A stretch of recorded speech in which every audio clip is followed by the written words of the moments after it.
এর চাইতে বড় সমস্যা, যেই মানুষেরা মাটি দিতে আসছে, একদিকে ওই মাইয়েতকে নিয়ে মানুষেরা গোসল দিচ্ছে, কাপড় পরাচ্ছে, কবর খনন করছে, আর একদিকে একটা ভোজের হাঁড়ি অন্যদিকে চাপিয়ে দিয়েছে। আরে ভাই, এটা কি খাবার সময়, না এটা মানুষকে এই আখিরাতকে স্মরণ করার সময়? এটা কি পেট ভরার সময়, না মানুষকে শিক্ষা নেওয়ার সময়? যে ওই মানুষ এই দুনিয়া থেকে আজ চলে গেছে, একদিন আমারও এই সময় আসবে।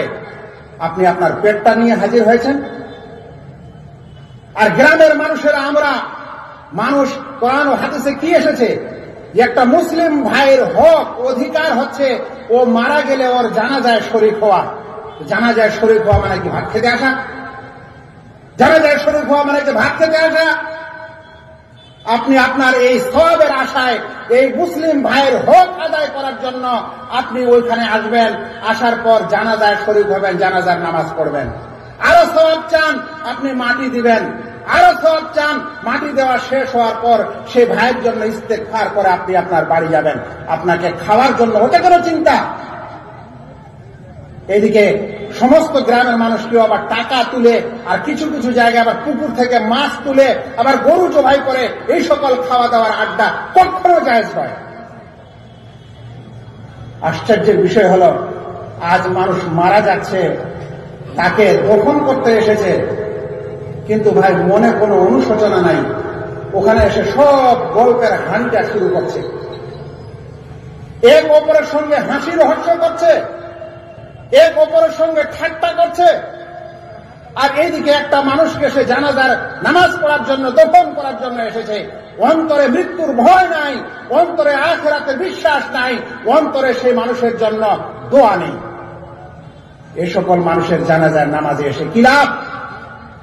সালাফে সালেহিনরা যদি কোনোদিন জানাজার নামাজে যেতেন, তো সেই রাতে তারা খেতে পারতেন না। ওরা যদি দিনে জানাজায় যেতেন, তো সেই রাতে তারা খেতে পারতেন না। কারণ সব সময় মনে এটা চিন্তা আসতো যে আমারও একদিন এই অবস্থা হবে। আমি কি এই দুনিয়া থেকে যাওয়ার জন্য কি প্রস্তুতি নিয়েছি, আর আমরা এই জানাজায় নামাজ পড়তে এসেছি না খেতে এসেছি, আমি কিচ্ছু বুঝতে পারি না। ভাইরা, কোন মানুষ খাওয়া দাওয়ার জন্য জানাজায় যাবে না। আপনার যদি খিদাই লাগে, খেতে হয়, আপনি মোড়ে গিয়ে অন্য জায়গায় গিয়ে খাওয়া করেন। ওই দিনে ওই বাড়িওয়ালার কাছে খাওয়া খাবেন না। আপনাকে একটু চিন্তা করা দরকার।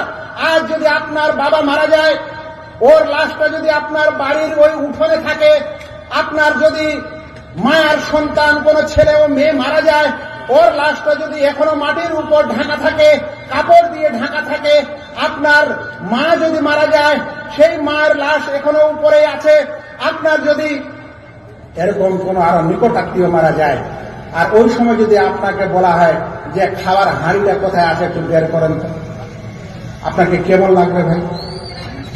তো আমরা মুসলিম হওয়ার পর আমাদেরকে কোনো আবেগ বিবেক কিছুই নাই, আমাদের কিছুই বিবেক নাই, আমরা কিছুই চিন্তা ভাবনা করছি না, আর চিন্তা ভাবনা করার কোনো আমরা চেষ্টাও করছি না। আল্লাহ যেন আমাদেরকে